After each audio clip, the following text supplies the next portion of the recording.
सारा राज्य में Odisha medical service association doctor माने गत 26 तारिख प्रतिदिन सकाळ 10 ରୁ 11टा पर्यंत ओपीडी बंद कर आंदोलन को ओह्लाइछन्ति। सेहिभଳି कलाहांडी जिला पास्टिकुड़ी गोष्ठी स्वास्थ्य केन्द्र डाक्तर माने मध्य ओपीडी बंद कर 18 दफा दाबी नहीं आंदोलन को ओह्लाइछन्ति। सारा राज्य में मंजूरी प्राप्त पद अपेक्षा पाखापाखि अधारू अधिक डाक्तर पदवी खाली रही।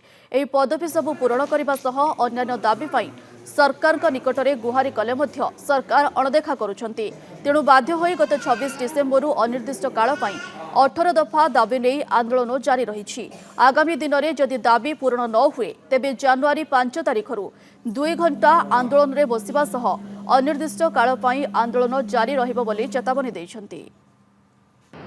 आमर डॉक्टर मानकर रेगुलर प्रमोशन रो किसी व्यवस्था नहीं न आर जेन भी डीएससीपी गवर्नमेंट डिक्लेयर करिछन सेटा सेंटर रो बाकी सब स्टेट मानकर संगे इक्वल नहीं न आमर आर रेगुलर प्रमोशन भी हम नहीं पाइबार।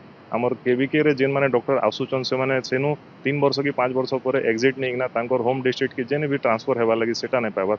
डेंटल डॉक्टर मानकर प्रमोशन बिल्कुल भी जेन दिन 2016 रो पोस्टिंग पाइछन आज पते नहीं हेबा।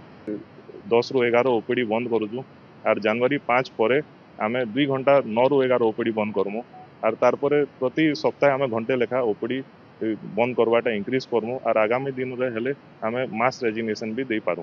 लास्ट 1 to 2 इयर्स हेलान तो बहुत सारा मीटिंग बसालाना with secretary sir health secretary आउ बहुत सारा मंच रे हमर जेने कहतली हमर माननीय मुख्यमंत्री संगे भी कथा हिचन हमर जे अछन प्रेसिडेंट सेक्रेटरी जे हमर स्टेट लेवल से कथा हिचन से प्रतिश्रुति भी देइचन किंतु से जिनिसटा फुलफिल नहीं करबार